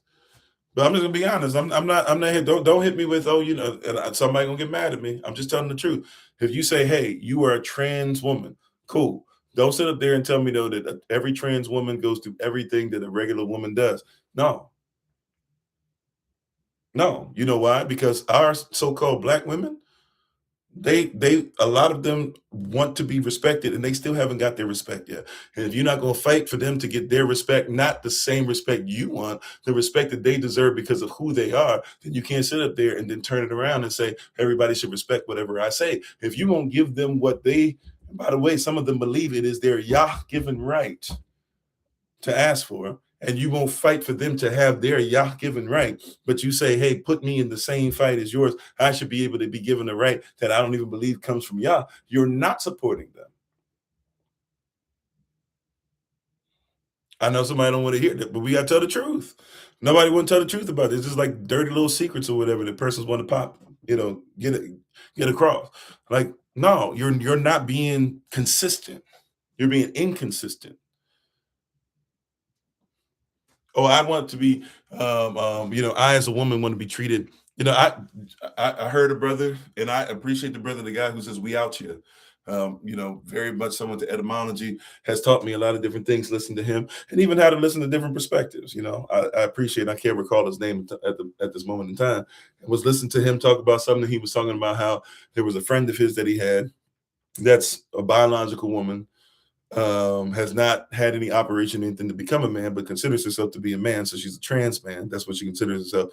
But she says that she is a trans man who is gay. And so she said that since she's a trans man, but she's gay, that means that she's attracted to men.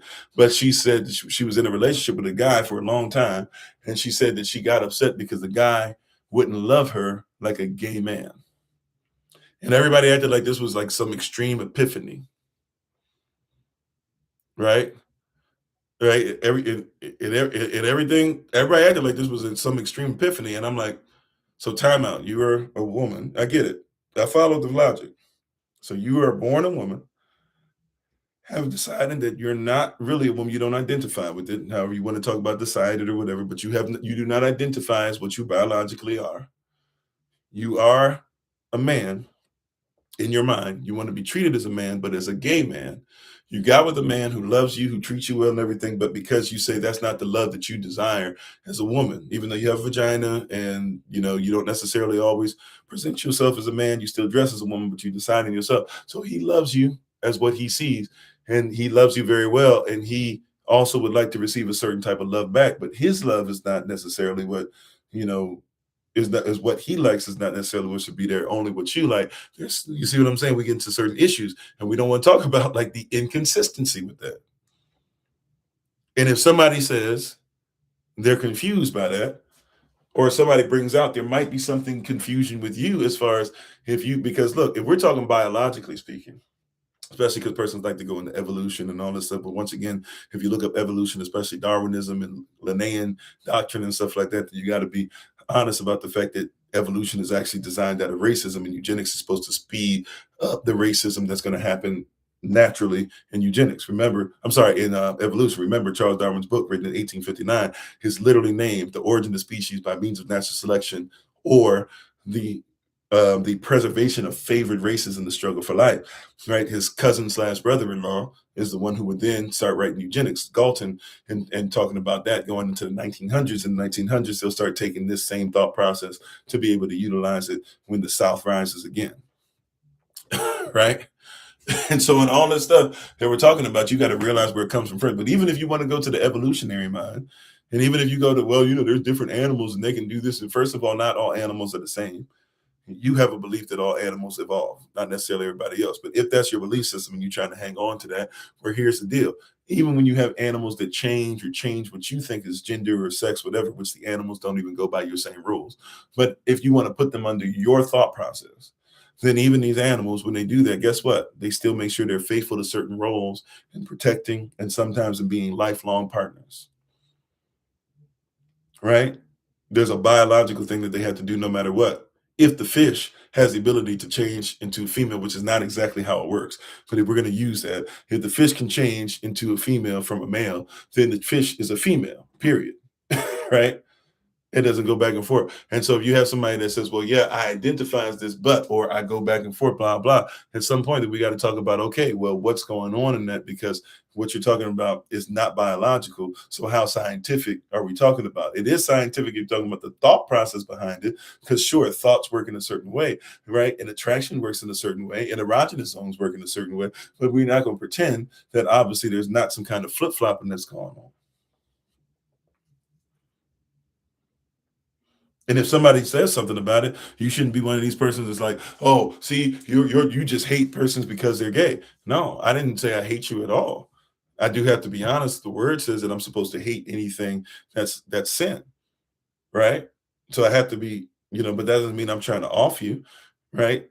I can have righteous indignation. and sin not. I don't have to take your life, or I don't have to cuss you out, or I don't have to say this and that or whatever. But if we're gonna have a conversation about it, should it not be honest? Should it not be honest? See, if you don't live up to your own standard, that's when I start having the issue. If you're saying let's make it biological, fine, let's talk about it biologically. Then you say no, I don't agree with what's biological. Then we have to cut off the biological part of it. Uh-oh.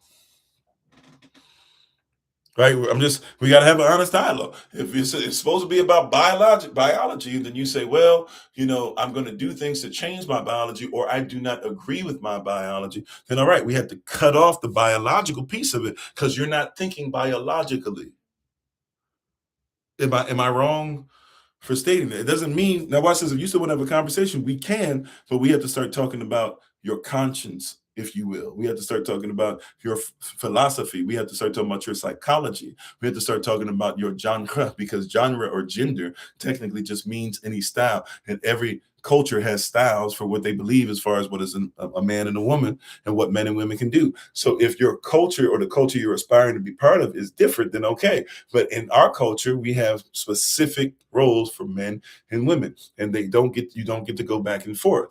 If you're going to go ahead and do things, then fine, cool. And if you believe there's a higher power or a version of the higher power that we serve that says that's okay, all right, cool. You do that within yourself. But don't come over here and be like, I'm a bigot because I will not allow the one who is over me to be changed. You see that? See, this is when you live on your feet and persons get upset. This means that you're going to get less views, and you're going to get persons who say, man, I'm cool with Kofi, but he's a bigot about this, blah, blah, whatever. Cool. If I'm in that box, I'm in that box, but I haven't said anything wrong to you right now. I haven't said anything wrong to you. If you say that if your argument is that biology is not on the table, then you can't use anything out of biology with me. Because if you're going to bring up biology again in any way, shape, or form, then I have to talk about the fact that we're trying to skip over these biological steps that you even would say are evolutionary, because you wouldn't be here if it wasn't for those biological steps. Unlike the animals you're talking about, if you're a male on the inside, right, no matter what you do, you're gonna either have to give semen to have a child. If you're a female on the inside, you're gonna have to give eggs to have a child. If you have XX, you're gonna carry the child. If you're XY, you're going to give the child into the woman, and you're supposed to protect her. Period. That's the way it works. Even in what you call evolution, fine. You was a human being. That's how you evolved then. And if we're not going to bring that up and be honest about that part, we're having a dishonest conversation. It's not because I hate you. That's not hatred. That's an honest. Is that right? And I'm trying my best. You hear me? I'm trying my best to be open, to say let's this and that or whatever. But first things first, we're not going to just lie. We're just not going to make up whatever. We're not going to do whataboutism. Don't y'all hate whataboutism? That's what they tell us. We hate whataboutism. And then we'll say, well, the Bible says you can't do that. And then they'll say, well, what about when the Bible says that, you can't wear two different things of two different fabric? You're right. That's why I don't. But even if I did, then what you're calling me is a hypocrite. Cool. Why are you calling me a hypocrite? Because I'm picking and choosing what parts of the Bible I want to go ahead and use. Well, if that's the case, then you shouldn't pick or choose either. Because if you picking and choosing, are you not a hypocrite? Hypocrite, you live underneath the criteria. See, that's how you live on your feet. I know I said I was supposed to be finished a while ago. My bad. I was supposed to be finished. This is my close, my second, third, fourth, fifth close. I don't know where I am now. My close. Right, but I'm just telling the truth. Because we love you, we would tell the truth. Should we have not a conversation? Why is it that I'm supposed to act like what you're saying is accurate when it's not? Do you hear what I'm saying? Why am I supposed to act like what you say is accurate if it's not?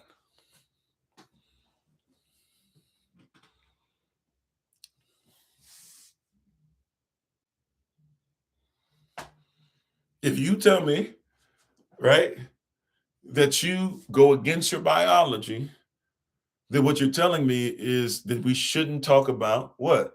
Evolution. Now watch this. If somebody says, no, because you can evolve in thought. All right. Cool. But can't you think against it? Watch this. And I'm not trying to say that we should equate persons who are homosexual to the SS or anything. That being said, did not the SS, did not the Nazi party, even though they didn't call themselves that, but did not the SS, did not Hitler say that what they were doing was about evolution as well? What he did it go against evolution? Would we say that he was wrong? Just right, you can make a decision to go against it. That's right. You can identify however you want. And if you decide to do that, once again, then do that. I'm right. But then if you come to me and you go, all right, then you should just go ahead and support whatever I say or do. I support your right to do whatever. But as for me and my house, and you should support my right. As for me and my house.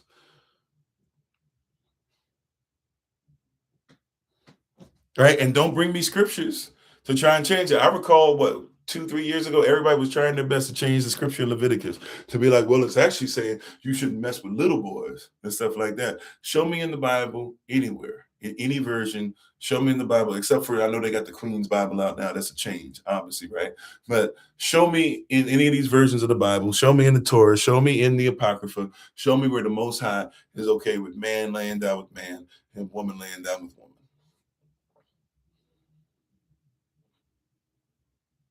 Show me anything that is allowed within Israel. See, if you're going to talk about somebody else, or you're going to say, hey, I don't believe in that. Okay, cool. Then just say, I don't believe in that. You know what I'm saying? And then we can have a different conversation. But when somebody says, no, I need it, and you got to ask yourself, why is it that you need me to change everything I believe in to make it okay for you to do whatever you want? That's the part that gets me. If you just like, yeah, I don't believe in the Bible, cool. Not cool, but like, fine. Hey, bartender, get us a couple more. We keep on, you know what I'm saying? Like, I'm not gonna miss a beat, right? Hey, hey, okay, cool. Let's go ahead. Let's get a couple more. Hey, I can still dap you up. I can still give you a hug. Hey, cooties ain't no thing or whatever. I don't touch any man suddenly, whether it be male or female, straight, bi, whatever. But like, if it's cool, hey, we dap up all this stuff. I ain't got no cooties on me. You ain't gonna stop me from doing it. I don't have to immediately run in the shower and blah blah because I feel whatever. Hey, all right, if you don't believe in it. But then when you start doing the stuff, no, well, the Most High loves me too. Okay, right? But does he love unrighteousness? Oh, well, why are you saying that what I'm doing is unrighteous? Because the Most High says unrighteous. Well, you harp on this one thing, but I know back in 1985, you didn't do blah, blah. See, that's when I got a problem. Okay, time out. You're right. And if I do something wrong, by the way, guess what I'm supposed to do? Repent, turn from my wicked ways, and do my best to be perfect as my Father in heaven also was perfect. That means to obey the commandments.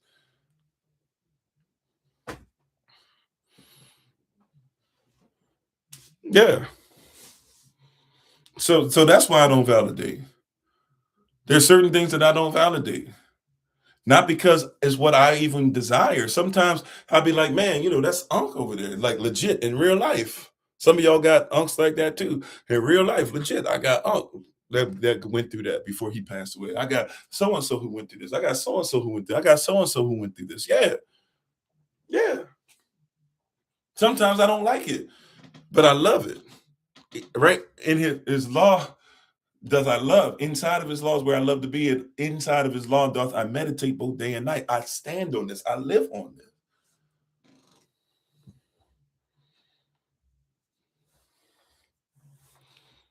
Right? I stand on this. I live on this. If I do what's wrong, I got to repent. If you do what's wrong, you start saying why you can find somebody else or find something in scripture. Oh, well, like brothers out here, they want all these side pieces and stuff. And they want to give you scriptures. Well, Abraham was disobedient, bro. Well, Isaac's wife, she was too young or whatever. Yeah, and if she was, he sinned. Well, Israel, he ended up with 4 wives. First of all, Israel only wanted one. He was tricked. and he was drunk out of his mind. So he sinned and he got himself so he wasn't in his right mind. He couldn't think correctly. Three persons took advantage of him. And then he realized when it's too late, he actually talks about how he's frustrated and upset with them, how they took advantage of him. And then, yeah, he could have said later, no, I'm not going to go ahead and add two more to the fray. But he went ahead and did so because of lust. He sinned. He had to get it together. Well, King Solomon King Solomon was so messed up and all the stuff that he had and the lust that he had that basically the rest of his clan, the rest of those who were on the throne were messed up over and over and over again because of how off he got. Well, King David is fine. Yeah, King David messed up. That's why King Solomon was so messed up. And King David was so messed up. And basically, like he basically lost his throne for a little bit, almost lost it completely. If it's wrong, it's wrong.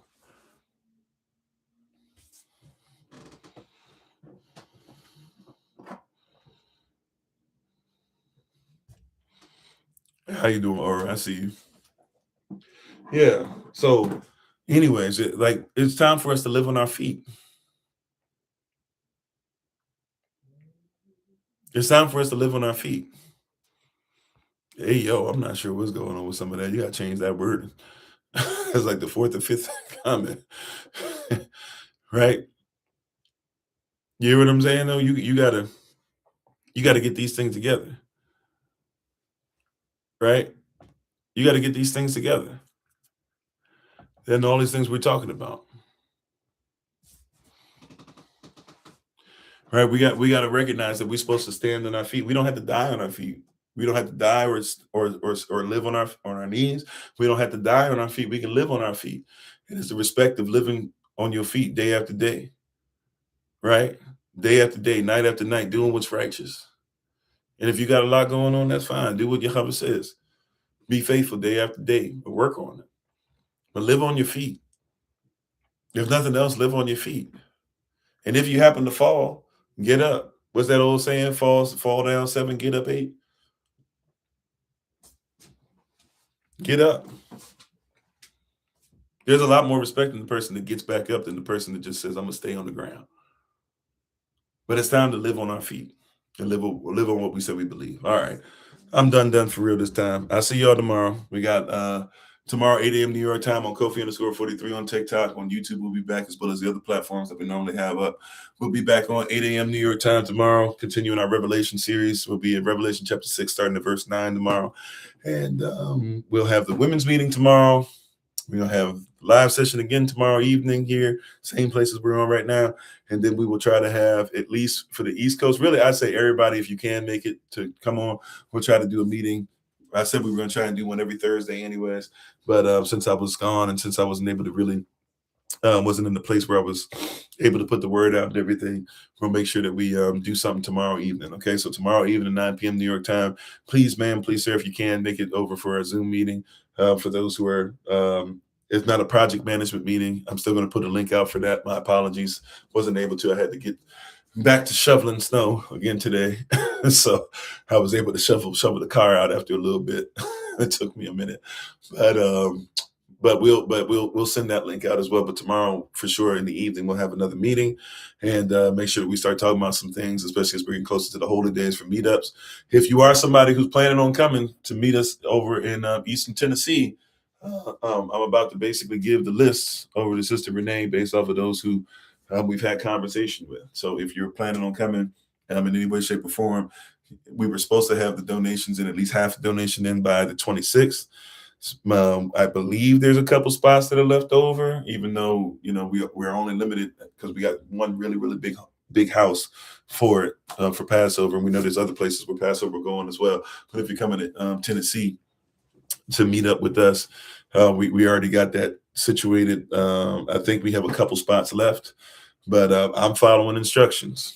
We got persons helping this year. I've been asking for help, so I'm following instructions. But if you're looking at coming by, well, if you, Ms. Ladybug, do you have our information to text and everything? I believe so, right? If you do not, reach out to us at a 202 number on our link tree. Okay, so reach out and we can make sure we get the information from you. I didn't send in the list yet. I was supposed to send it in earlier today, so I'm already being disobedient. So I'm not trying to get in too much more trouble. But but yeah, if you're interested, we still have a little bit of room. And we actually started going through some things, and there's some plans and everything that's actually been told to me. They're trying to do things for the children on certain days and things of that nature.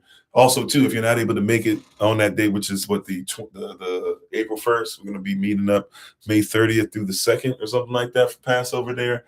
And then that weekend, the following weekend, or not the following, the weekend right after, which I believe is the 4th and the 5th, we're looking at one of those days going to the Noah's Ark replica in Kentucky during Feast of Tabernacles. I'm sorry, during Feast of Unleavened Bread. So, which should be April 2nd through April the 8th, right? 2nd, 3rd, 4th, 5th, 6th, 7th, 8th, yeah. So we'll have all that stuff going on together as well. Do we ever do anything down in Alabama? We tried a couple times. We haven't really had the participation, but we've been through there, and we travel quite a bit throughout the year.